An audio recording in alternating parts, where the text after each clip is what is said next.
SIR আবহে detention হুঁশিয়ারি শান্তনু ঠাকুরের। ধরপাকড় মানে ডিটেনশন। মুখ্যমন্ত্রী বাঁচাতে পারবেন না। এত চিৎকার চেঁচামেচি করে কোনো লাভ হয়নি। ভোট হলেই বুঝবেন আপনাদের কোথায় ঠাঁই হয়। একেবারে হুঁশিয়ারি শান্তনু ঠাকুরের। কি বলেছেন তিনি, শোনাবো। এই যে বাংলাদেশি মুসলমান রোহিঙ্গারা তো ফিরে যেতেই হবে। এসআইআর চালু হলে ধরপাকড় হবে, ধরপাকড় হওয়া মানে ডিটেনশন। একদম সোজা। মুখ্যমন্ত্রী বাঁচাতে পারবে? মুখ্যমন্ত্রীর ক্ষমতা আছে?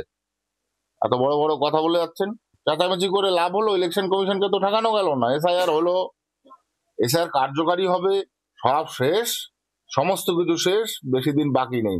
জাস্ট ভোটটা হলেই বুঝতে পারবেন আপনাদের কোথায় ঠাঁই হয়।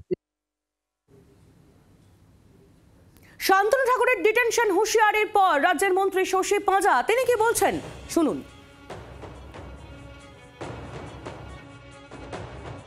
এবং শান্তনু ঠাকুর যে ক্যাম্পের কথা বলছেন, ওইসব কি ক্যাম্প? 100 টাকা না 800 টাকা দিয়ে নাগরিকত্ব দেবে, তিনি নিজেই বলতে পারবেন সংখ্যা বেঁধে যে কজন সিএ আইন এই রুলস হওয়ার পরে কজন দেশের নাগরিক হয়েছেন?